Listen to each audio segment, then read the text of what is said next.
On 2016, now that we've seen the Democratic candidates in their first debate and how they did, and maybe you can share some of your thoughts on how much you watched of that, do you feel like the window now has closed on the vice president entering the race? And if you don't feel that it's closed, do you feel that he, in a sense, owes it to fellow Democrats to get in very soon? The Democratic debate was taking place at the same time as some ball games, so there was a little bit of clicking back and forth.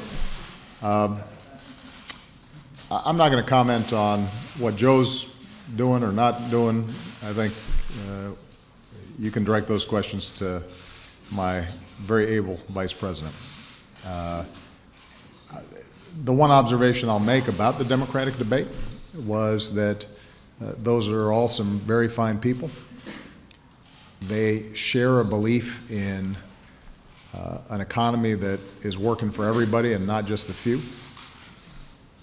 They share a belief that America has to project strength around the world by maintaining the finest military, but also by making sure that we've got a strong economy back home, that we're employing diplomacy and working with other nations wherever possible to solve big problems like climate change.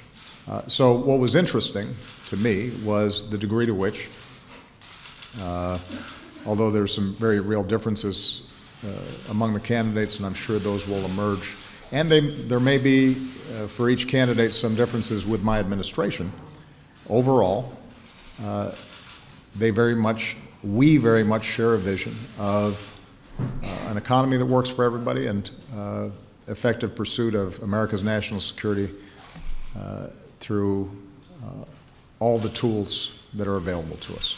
And I was very impressed with all of them, and I know them personally, and they're good people. Beyond that, I think it's up to the American people to decide.